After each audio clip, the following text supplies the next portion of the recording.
Perkenalkan, nama Jalan Sarbria, NIM 20030200073, kelas 1C, Prodi Administrasi Bisnis, Fakultas Ilmu Sosial dan Ilmu Politik, Universitas Nusa Cendana Kupang 2020.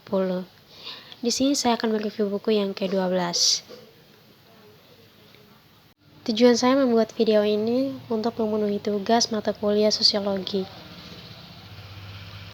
Buku Sosiologi, Perspective in Sociology, 5th edition. Perspektif dalam Sosiologi, edisi kelima. Yang pertama, rincian buku. Isi dari buku ini yaitu bagian 1, bab 1, pendahuluan memikirkan kembali sosiologi. Masih ada rasa krisis dalam sosiologi dan realisasi ambisi besar itu harus berkontribusi pada atau jika tidak memainkan peran kunci dalam rekonstruksi masyarakat yang rasional, manfaat dari seluruh umat manusia sekarang tampaknya semakin jauh dari sebelumnya. Saat ini, di sana bahkan ada kecurigaan bahwa disiplin tersebut benar-benar telah melakukan likuidasi. Sejak kami menulis Perspektif in Sociology edisi pertama pada tahun 1979, sudah ada perubahan besar dalam sifat apa yang terjadi di bawah judul sosiologi. Jika sosiologi mungkin tidak kehilangan semua poinnya, kemudian ia telah kehilangan banyak kekasannya. Memang dalam sejumlah disiplin ilmu yang berbeda-beda, termasuk untuk menyebutkan beberapa: linguistik, psikologi, sejarah, media, studi sastra dan budaya, dan bahkan arkeologi, ada pengejaran masalah yang pada suatu waktu akan disebut-sebut sosiologi. Penggantian istilah teori sosial dan teori budaya. Teori sosiologis sering menandai fakta bahwa diskusi tentang berbagai hal ditinjau dari segi sosialnya. Alam sekarang berlangsung di banyak disiplin ilmu dan bukan hanya cabang akademis yang dipanggil sosiologi. Judul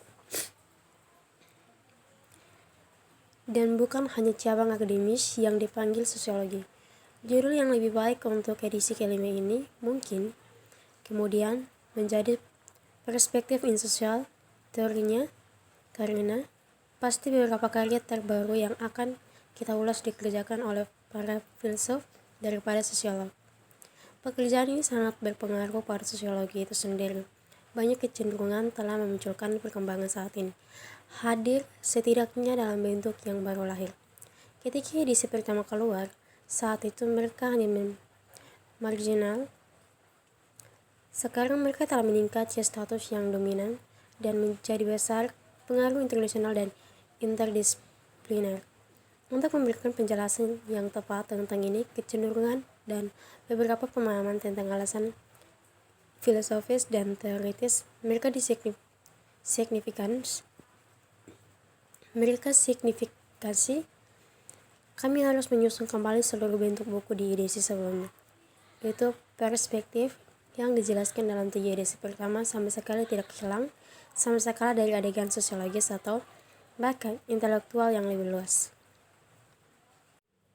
Bagian 2, pendahuluan Parsons proyek untuk sosiologi sistematis. Dampak klasik pada sosiologi Anglo-Amerika pada contoh pertama sangat besar. Banyak pencapaian Talcott Parsons tahun 1902 sampai 1979 yang studi pasca sarjana di Inggris dan Eropa pada 1920-an telah membiasakan dengan karya antara lain trio Max Weber dan Durkheim, atau lihat bab 2 dan 4. Pada tahun 1930-an Parsons mulai membangun sebuah karya utama dari sintesis teoritis yang terutama diambil dari karya Weber dan Durkheim. Hasil usahanya di Structure of Social Action muncul pada tahun 1937.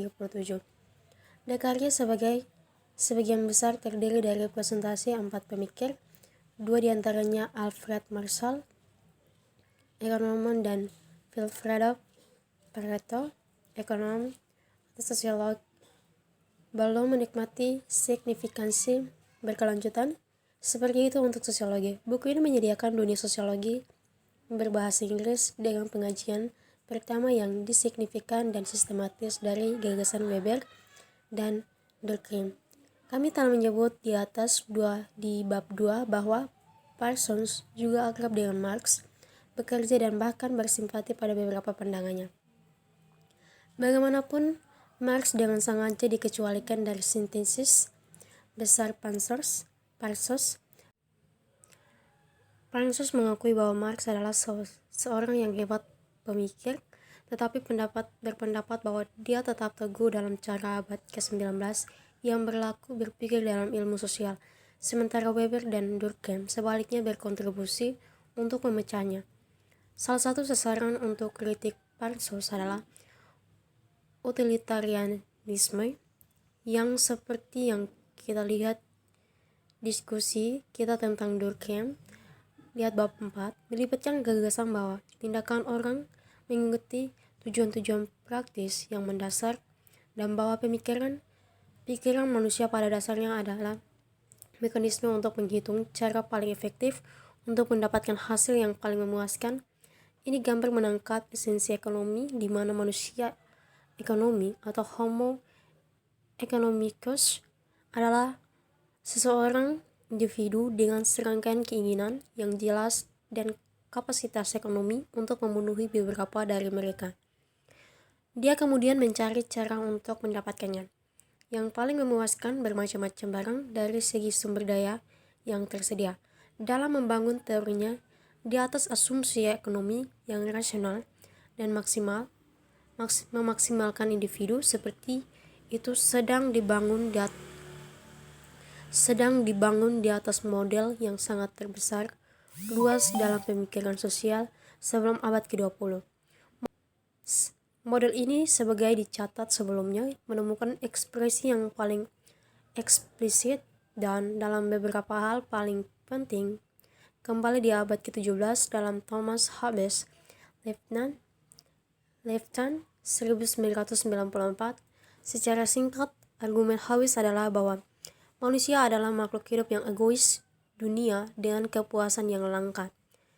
Setiap individu memiliki keinginan dan berusaha untuk memuaskan sebanyak mungkin mereka. Mungkin dalam mencari cara paling efisien untuk mendapatkan apa yang mereka inginkan, individu menyadari bahwa mereka bersaing satu sama lain, bahwa hanya satu orang yang bisa mendapatkan keuntungan dengan biaya orang lain. Jadi individu pada dasarnya benar-benar egois dan hanya melihat orang lain sebagai hambatan atau sumber daya yang mungkin untuk mengejar kepuasan maksimal mereka sendiri. Konsensus dan konflik. Pemikiran Hobbes telah mewariskan masalah tatanan sosial, bagaimana mungkin orang-orang untuk mengejar tujuan masing-masing tanpa jatuh ke dalam keadaan perang semua melawan semua. Dia telah memberikan jawaban, tetapi itu tidak berprinsip. Parsons 4 ahli teori mulai menawarkan solusi berprinsip yang menolak individualistik gambar, karena mereka menyadari bahwa manusia mengembangkan dan membentuk keinginan mereka dalam konteks sosial. Selain itu, akuisisi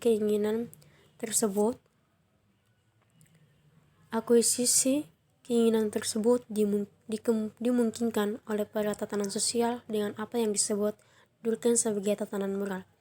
Masyarakat dengan sistem sentimen kolektif dan representasi kolektif, yaitu apa yang sekarang kita sebut budaya, jauh dari sifat acak keinginan dibentuk melalui tatanan sosial ini.